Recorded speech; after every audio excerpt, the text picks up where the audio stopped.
पिछले 3.5 साल से ज्यादा वक्त से रूस यूक्रेन जंग को एक तरफ बातचीत के जरिए रोकने की कोशिश की जा रही है, तो दूसरी तरफ रूस और यूक्रेन एक दूसरे पर भीषण हमले कर रहे हैं। रूस ने ड्रोन और मिसाइलों से यूक्रेन में तबाही का सबसे विध्वंसक चैप्टर शुरू किया, तो इसके जवाब में यूक्रेन ने अंडर वाटर ड्रोन के जरिए हमला कर रूस के सबमरीन को तबाह कर दिया।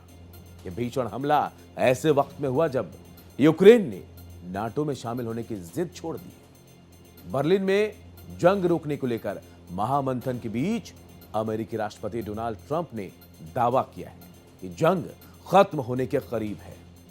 पीस टॉक के बीच जेलेंस्की का रूस पर बड़ा हमला करने के पीछे क्या रणनीति है और क्या जंग रोकने के लिए जेलेंस्की और पुतिन नए पीस एग्रीमेंट पर सहमत होंगे? टॉप एंगल से इसका पूरा एनालिसिस करेंगे। जर्मनी की राजधानी बर्लिन में रूस यूक्रेन जंग रोकने की आखिरी कोशिश की जा रही है, जहां जंग को खत्म करने के लिए अमेरिका के दूत स्टीव विटकॉफ और जेरेड कुशनर के साथ यूरोपीय देशों के लीडर ने यूक्रेन राष्ट्रपति जेलेंस्की के साथ मैराथन मीटिंग की, जिसमें पीस एग्रीमेंट के लिए ठोस समाधान निकालने पर बातचीत की गई। इस बीच यूक्रेन ने रूस पर समंदर में भीषण हमला किया। रूस 1 किलो क्लास सबमरीन को तबाह कर चुका है रूस का। यूक्रेन ने यह हमला रूस के नोवोरोसिस्क के पोर्ट पर एक अंडर वाटर सबसी बेबी ड्रोन के जरिए किया है। ब्लैक सी में रूस ने अपने कई नौसैनिक जहाजों को यूक्रेनी हमलों की पहुंच से बाहर रखने के लिए यहां पर खड़ा कर रखा है, लेकिन इस हमले से साफ हो गया कि यह पोर्ट यूक्रेन की पहुंच के बाहर नहीं है। यूक्रेन की सिक्योरिटी सर्विस ने दावा किया कि हमले में तबाह किलो क्लास सबमरीन को क्रिटिकल डैमेज हुआ है और अब उसे दोबारा ऑपरेशनल बनाना मुश्किल होगा। यूक्रेन की सिक्योरिटी सर्विस के मुताबिक इस सबमरीन में 4 कैलिबर क्रूज मिसाइल लॉन्चर लगे हुए हैं, जिनका इस्तेमाल रूस यूक्रेन के शहरों और इंफ्रास्ट्रक्चर पर हमलों में किया करता था। टॉप एंगल से आपको बताते हैं यूक्रेन अंडर वाटर हमले में कैसे यूक्रेन ने इसे तबाह किया। रूस का किलो क्लास सबमरीन क्या है? यह सबमरीन का एक ग्रुप है जिन्हें 1970 के दशक में सोवियत संघ ने डिजाइन किया था और मूल रूप से सोवियत नौसेना के लिए बनाया गया था। यह सबमरीन डीजल इलेक्ट्रिक से चलती है और अपनी खामोशी के लिए जानी जाती है, इसीलिए इसे दुश्मन के रडार से पकड़ना मुश्किल होता है। इसका इस्तेमाल क्रूज मिसाइल दागने, दुश्मन जहाजों पर हमला करने, समुद्र में गुप्त निगरानी के लिए किया जाता है। यूक्रेनी नौसेना ने इस हमले को रूस यूक्रेन समुद्री युद्ध का टर्निंग पॉइंट करार दिया।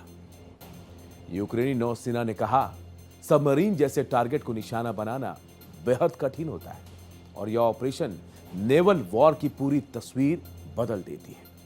उधर रूस ने यूक्रेन के दावों को खारिज कर दिया है। रूस ने कहा, इस घटना की पूरी तरह से वो पुष्टि करता है कि ऐसी कोई घटना नहीं हुआ, हमारे जहाज या सबमरीन को कोई नुकसान हुआ ही नहीं। वहीं रूस का भी यूक्रेन पर हमला जारी है। रूस ने यूक्रेन पर 153 ड्रोन दागकर जोरदार हमला किया।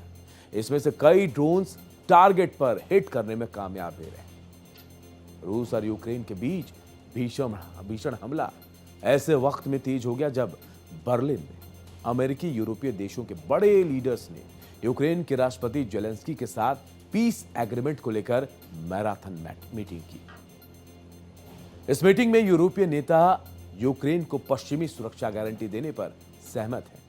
हालांकि क्षेत्रीय नियंत्रण को लेकर मतभेद अब भी सबसे बड़ी बाधा है, जबकि जेलेंस्की पहले ही यूक्रेन को नाटो में शामिल करने की जिद छोड़ चुके हैं। यह रूस पीस टॉक में एक अहम मोड़ माना जा रहा है। बर्लिन में मीटिंग को लेकर अमेरिकी राष्ट्रपति ने दावा किया कि रूस यूक्रेन पीस एग्रीमेंट लागू करने के बेहद करीब पहुंच गया है।